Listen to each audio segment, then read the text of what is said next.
ammo box modified for a router table. Alright, so the box itself, the only modifications on it was one hole in the front for the switch and one hole in the top for the battery. Alright, the way I went about mine is that it's going to be a really small table because it's not going to replace my primary router table. This is an occasional use router table. Plus that's a trim router, not a full-size router. Alright, so this is what I did. What I did is I took the slim pack out and I modified it. The cut was right along all these ridges all the way around. I left this to support this, and you end up with an extra top. But so after the cut, this is what's left, and that's just the right size to fit down into the opening. Then I made the plywood top, barely fits through this one. It's notched so it can recess far enough.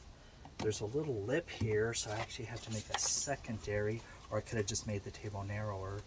Then there's these notches here. I made them on both sides, so it doesn't matter which way I put it in. It goes both ways.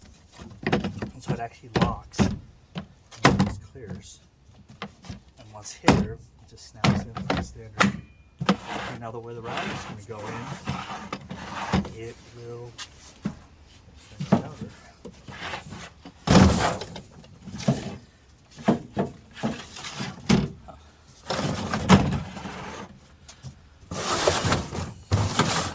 Box.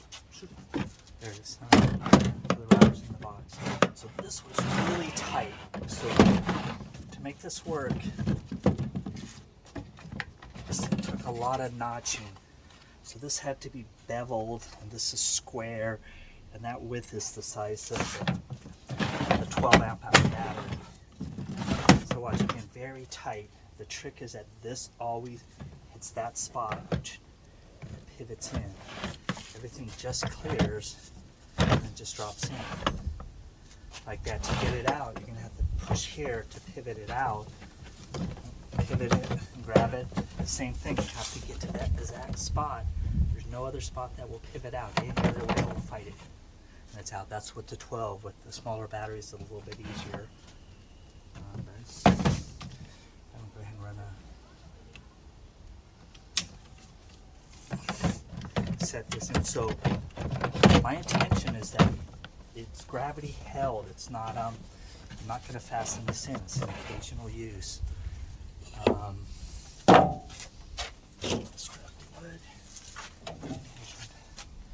Alright, so this would be the back. So there's a contradiction. This has to be offset this way because the battery's over here. This would be the primary front, but the switch is on the front. With a lot of small stuff, this is small enough to work with. But hold this down because the router's going to want to twist if you don't.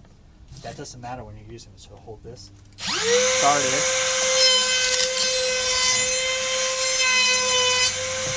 And again, hold it to set it off.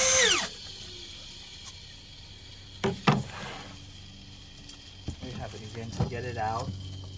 It's there to grab, hit that pivot point, take it out. A few more modifications I did.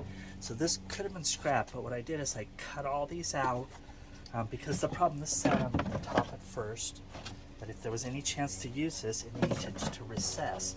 So I cut enough notches that it recesses.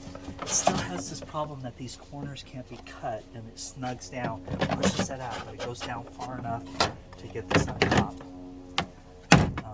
But if you do use this, then you won't be able to put the router in. So I also made a modification on this one with this notch here. With this notch, the router still is functional as a router table. It will pivot in. The router will pivot in and clear everything. But the router again won't fit in, and now you get to store different stuff in it. But if you notice, the top will clear all this. So there's a few options.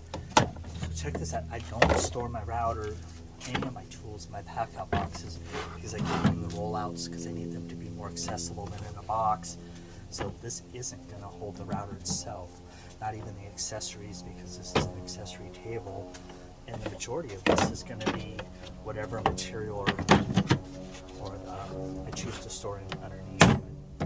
Anyway, that was my modification. I think it turned out easy. Really rough. I could have made the top a lot tighter, better material, but it's not. You know, it's just meant to be a secondary, occasional use router table. If I wanted a better one, I could have made it. But anyway, again, so the trickiest part is all these notches on the plywood. But if you just keep working at it,